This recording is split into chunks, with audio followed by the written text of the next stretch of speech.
Vous avez sans doute vu cette image ce week-end, le tourisme spatial avec le vol réussi du milliardaire Richard Branson hier en fin d'après-midi, quelques jours avant celui également très attendu de Jeff Bezos, le fondateur d'Amazon. On va parler de ce tourisme spatial et du secteur spatial plus largement avec Emmanuelle Méric, présidente de Space Founders. Merci d'être avec nous. On va parler dans un instant de votre actualité. D'abord, un commentaire sur le vol hier de Virgin Galactic. Écoutez, je pense que ça nous fait tous briller les yeux. Je pense qu'aujourd'hui, le spatial refait rêver et c'est une bonne chose. C'est aussi le signe que les financements privés viennent, en tout cas outre-Atlantique, prendre le relais des financements publics. Et ça, vraiment, encore une fois, c'est pour un écosystème du spatial dynamique et on ne peut que s'en réjouir. Alors, vous parlez d'écosystème. Le tourisme spatial, c'est une fin en soi ou c'est une source de financement indispensable ou peut-être aussi une vitrine technologique ? Moi, je pense que c'est les deux. Vous l'avez dit, hein, c'est clairement un moyen de trouver des financements plus importants pour financer la recherche, pour financer des innovations, mais c'est aussi pour l'exploration. Et ça accompagne tout un écosystème public-privé qui vient se renforcer. Mais voilà, l'écosystème est riche et il n'y a pas que le tourisme spatial dans le spatial. Ouais, là, en l'occurrence, c'est le secteur privé, le New Space, qui se développe aux États-Unis. Est-ce que l'Europe est à la traîne ? On n'a pas de grands acteurs du New Space en Europe ? Oui. On peut se poser la question et en tout cas, on doit tout faire et œuvrer pour que ce ne soit pas le cas et pour que l'Europe garde ce rôle parmi les leaders mondiaux du spatial. Et en tout cas, c'est notre objectif à Space Founders d'aider les meilleures startups européennes à vraiment devenir des leaders mondiaux du spatial dans la prochaine décennie.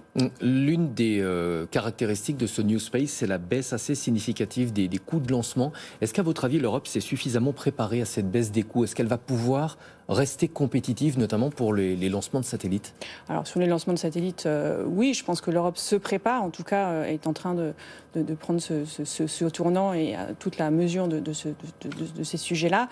Mais encore une fois, le New Space, c'est pas que les lanceurs non plus. Les thématiques spatiales sont vraiment larges, que ce soit sur les usages terrestres ou dans le spatial.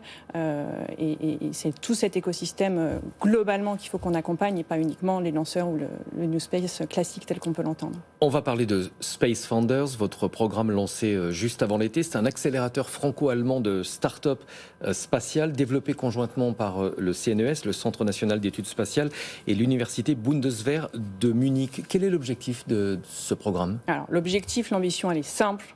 C'est, comme vous l'avez dit, c'est faire émerger les meilleures startups et les hisser sur la scène internationale. C'est un programme d'accélération assez ambitieux que le CNES a voulu d'emblée positionner sur la scène européenne, parce que quand on parle de spatial, on ne peut pas se limiter au territoire national. Il faut qu'on agisse en tant qu'Européens. Et donc, on s'est associé à cette université allemande pour vraiment positionner notre accélérateur et ce programme d'accompagnement à l'entrepreneuriat entre Toulouse et Munich, qui sont deux capitales européennes, si ce n'est mondiales, de l'aéronautique et du spatial. C'est un programme qui se décline en 3 phases, Scan, Boost et Fund. Expliquez-nous. Alors, on va retrouver nos lauréats effectivement pour la première phase du programme, qui est cette phase Scan. Ça se passera mi-septembre à Munich, donc avec une semaine en présentiel. L'objectif, c'est vraiment de faire un diagnostic à 360 degrés des forces et des faiblesses des startups dans une approche de déconstruction. On va venir challenger nos startups sur leurs choix techno, sur leur roadmap, sur leur go-to-market, sur un certain nombre d'éléments. Et puis, on va construire avec eux un plan d'action avec des experts.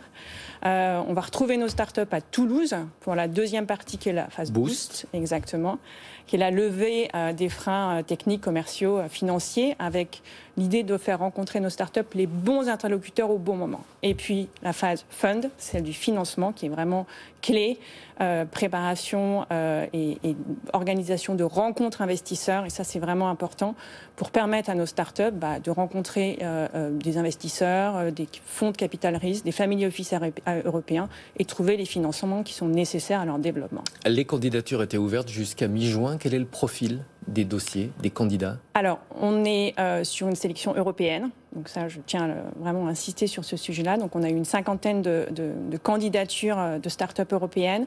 On est sur un programme d'accélération. Typiquement, c'est des start-up qui ont entre 2 et 5 ans d'existence, qui ont une dizaine de salariés, qui ont déjà montré un certain nombre de réalisations, une maturité technologique. Alors le spatial, c'est large, hein. Il y a des choses comme les lanceurs qui ont besoin de beaucoup de financement. Il y a des applications terrestres sur lesquelles on est sur des modèles de rentabilité qui sont plus courts. Mais en tout cas, voilà, on va vraiment chercher ces startups-là qui ont ce degré de maturité et qui sont à ce niveau de leur développement où elles ont besoin de financement pour dynamiser leur croissance. On parlait à l'instant du New Space et du retard de l'Europe. En revanche, l'Europe est très présente dans l'écosystème spatial, y compris aux États-Unis. Oui, c'est vrai. On va chercher, les startups européennes vont chercher des financements aux États-Unis parce que les financements privés américains sont plus importants que les financements privés européens. Et c'est là tout l'enjeu. Je pense que l'ambition de notre programme, c'est vraiment de rapprocher nos startups européennes des investisseurs privés européens et vraiment de placer la Space Tech au cœur des stratégies d'investissement des financeurs privés. Vous êtes au contact de ces startups. Est-ce qu'il y a eu un effet Thomas Pesquet ? Un effet d'entraînement? Je pense que les fondateurs, les entrepreneurs qui sont à la tête de ces startups sont des passionnés de l'espace depuis longtemps.